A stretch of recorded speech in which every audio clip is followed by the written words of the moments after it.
Okay.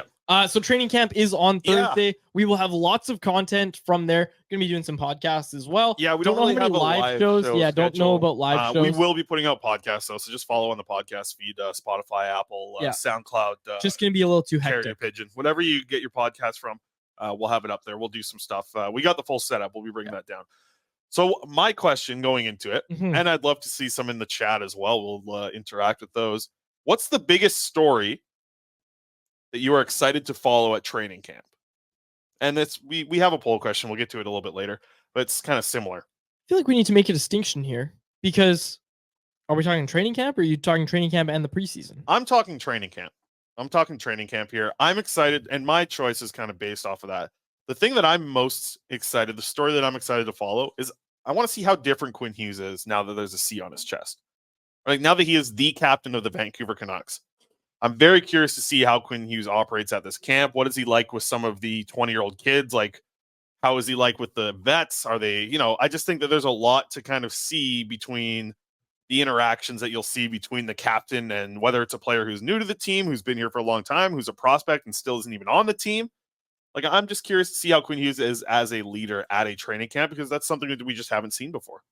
Yes, and I'm glad you picked that because I think a lot of times when we talk about training camp stuff, a lot of it gets figured out in the preseason. Like, part of me wants to say, the thing I'm most excited for at training camp is the goaltending battle. What goaltending battle? We're not going to know much based on groupings, right? The one thing I'll say, I'm interested to see if anybody comes into camp out of shape. Because similar to how we knew with Travis Green, aside from me, I don't know. Tocchet likes to do the 3 groups, right?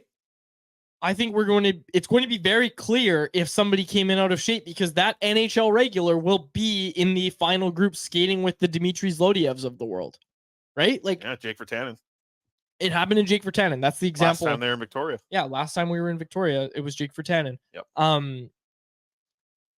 Look, not to stir up any, anything, but we do know that Canucks coaching staff and management weren't happy that Andrei Kuzmenko went to Bally, right? We heard Dan Milstein talk about on Scaris and Price that he got calls from everybody and told them all to chill.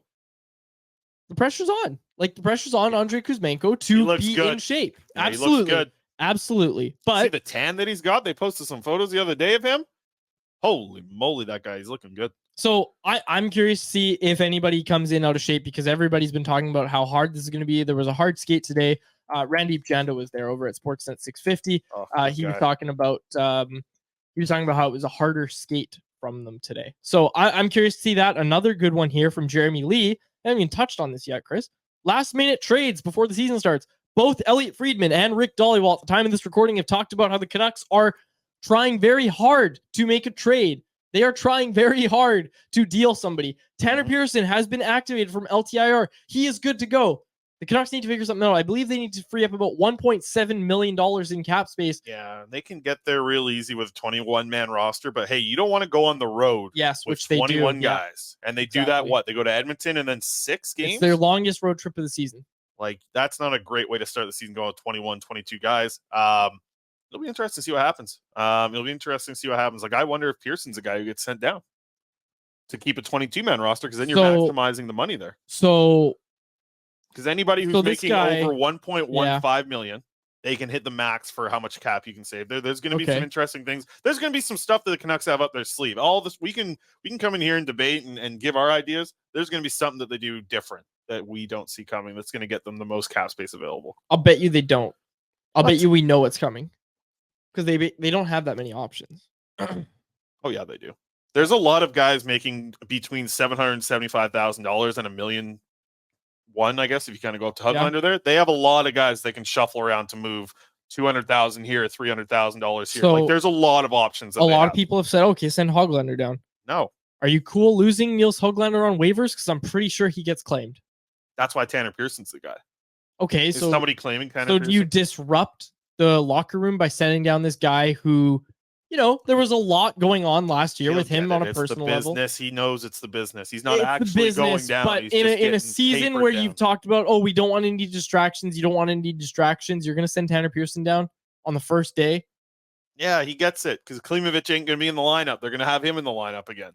Yeah, because sure. he makes the lowest money. Like they're going to have the right guy. Believe me, there's a lot of little things they can do with these monies. Mm-hmm. And these monies. Yeah. I've been making fun of you a lot today. I'm sorry. No, well, you've had caffeine today. You never have caffeine ever on the show. I don't think. I don't know. I think they are going to make a trade. I think that's what's going to come down to. Is that your biggest story to follow? When's the trade coming? Yeah, when's the trade coming? What's the answer? Like, if they send Tanner Pearson down, which I don't think they will, in the spirit of avoiding off-ice drama and all that, which they've talked about being so important, right? Yeah. This guy battled back and he's healthy. If he's not reporting, he's just getting papered down, man.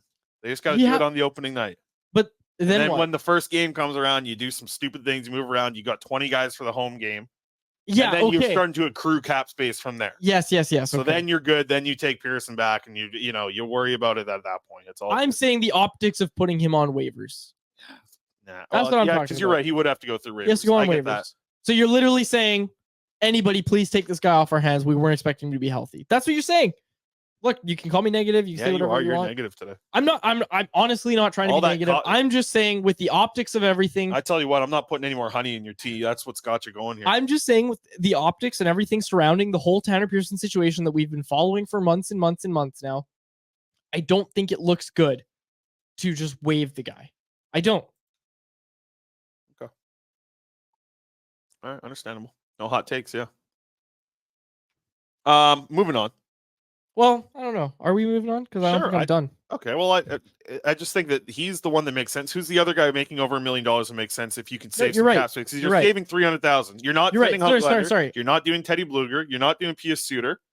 I'm saying I don't think the answer is to send someone down. So I think they are going to trade someone. Roster. I think they're either going to carry a 20-man or they're going to trade somebody. I think that's what we're going to see. Who are they going to trade then? They're not coming after these wingers, man. You got to move a guy who's making over 1.6 kind of to obviously the 1.7 there. And then what? You're getting nobody's trading for Beauvillier, Garland, Besser without moving some money of their own out, because the Canucks aren't the only team that are up against it. Mm-hmm. The salary cap situation, we've spent the whole summer talking about this. You're not just clearing up $6 million of cap space when you trade Tyler Myers because you're taking something back. That's the way it is. Like they don't have one of these big numbers to trade without trading something back or giving a pickup. And they just can't do that. If you retain, you're still under the cap. You're still going to figure that out. You retain on Myers, like if you retain 30% on Myers, 25%. Yeah. Right. You'd have to get 30% at least on Myers to clear it up. Yes, you would. But then it's like, what are you getting? What are you getting right now for 30% retained on Myers? What's the team paying for $4 million Myers? Like a 4th or 5th round pick, maybe a 6th. Take it and run then. Yeah, like if you get a 6th and you're retaining on Myers. Well, I'd be curious to see if the Coyotes are looking at it like, hey, let's take Myers right now for a 7th round pick. We're gonna flip him at the deadline for a 2nd. Why would the Coyotes not be interested? Sure. Yeah, right? Exactly. Like that's the way they've been operating. Now you're thinking. I've been thinking this whole time. Now you're thinking, instead of saying, "Oh, I hate Tanner Pearson. I hope he gets sent to Abbotsford." Here we go again. Which is what you were saying 5 minutes ago. No, I didn't say that. Yeah. I like them all. I don't hate anybody. I like them all. Okay. They're all good.